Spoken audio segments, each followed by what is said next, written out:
Hi friends, நேற்றுக்கு நான் vlog போடலை. நான் ஆல்ரெடி சொல்லியிருந்தேன் பாகுபலி எக்ஸிபிஷன் போகிறதுனால நான் விளாக் போட மாட்டேன்னு.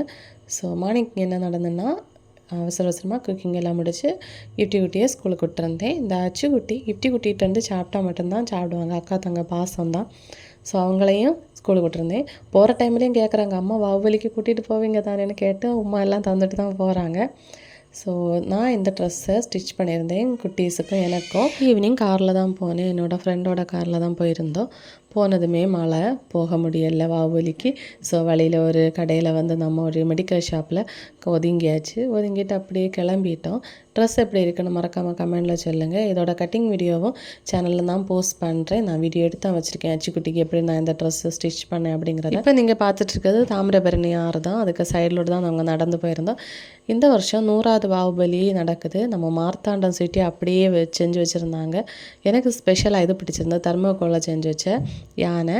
அப்புறமா அங்கேயே லைவாக வந்து படம் வரைகிறாங்க. ஒரு ஆளுக்கு 150 ரூபா நான் கேட்டிருந்தேன். பட் பட்ஜெட் இல்லை, ஸோ நான் வரையலை.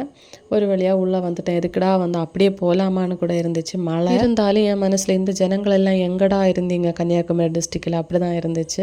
என்னோட ஃப்ரெண்டுக்கு பிள்ளைக்கு வந்து அச்சுக்குட்டியை பார்க்கணும் ஒரு வழியாக பார்த்துட்டாங்க. செம ஹாப்பியாக. மழைக்கு இதாம்மா ஸ்வீட் கார்ன் வாங்கி சுட சுட சாப்பிட்ருந்தோம். இந்த மழையில் கூட பிடிக்கவா காண பிடிக்கவா செம டாஸ்க்கு தான். இருந்தாலும் ஒரு வழியாக என்ஜாய் பண்ணியிருந்தோம். ஃப்ரெண்ட்ஸாக போனால ஹாப்பியாக இருந்துச்சு. அச்சுக்குட்டிக்கு இந்த கார்ன் வந்து ரொம்ப பிடிக்கும். ஸோ அடித்து விட்டுட்டாங்க. ஒரு வழியாக வெளியே வந்துட்டோம். வந்ததுக்கப்புறமா இது மாதிரி பரணி வாங்கியிருந்தோம். சால்ட்டு போட்டு வைக்கிறதுக்கு ஒரு பெரிய பரணி வாங்கணும் அப்படின்னு சொல்லிட்டு 2 kgயில் போடுற மாதிரி ஒரு பரணி வாங்கியிருந்தேன். ஆனால் அவங்களோட உழைப்பு தான் நஷ்டம் ஆகும், மழையினால் விற்கவே இல்லை அப்படின்னு சொல்லியிருந்து அந்த பாட்டி வர ஃபீல் பண்ணிகிட்டு இருந்தாங்க. ஸோ நீங்கள் பாகுபலிக்கு 2 நாள் தான் இருக்குது, போனீங்கன்னா இது மாதிரி ரோட்டு சைடு விற்கிறவங்கள்ட்ட வாங்கிக்கோங்க. அதுக்கு பக்கத்துலேயே ஒரு அத்தரை ஷாப் இருந்து. ஸோ ஜஸ்ட்டு ஒன்று கேரி பார்க்கலான்னு சொல்லிட்டு பார்த்தேன். எனக்கு ஸ்மெல் பண்ணுறதுக்கு அவங்க தந்ததில் நிறைய ஃப்ளேவர் வந்து பிடிச்சிருந்து.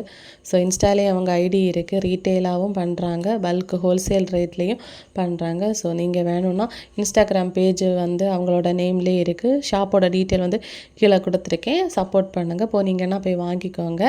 பாருங்கள், நிறைய ஃப்ளேவர் எல்லாம் வச்சுருக்காங்க. இது ப்ரொமோஷன் எதுவும் கிடையாது, ஜஸ்ட் ஒரு இன்ஃபர்மேஷன் தான். ஸோ அச்சுக்கும் கிச்சுக்கும் ஒரு குட்டியாக ஒரு கண்ணாடி வாங்கியிருந்தேன். என்னோட கண்ணாடியை பார்த்து எப்பவும் கேட்பாங்க. அச்சுக்குட்டி இந்த ட்ரெஸ்லையும் கண்ணாடியும் தொப்பியெல்லாம் வச்சு லண்டன் லேடி மாதிரி ஆகிட்டாங்க.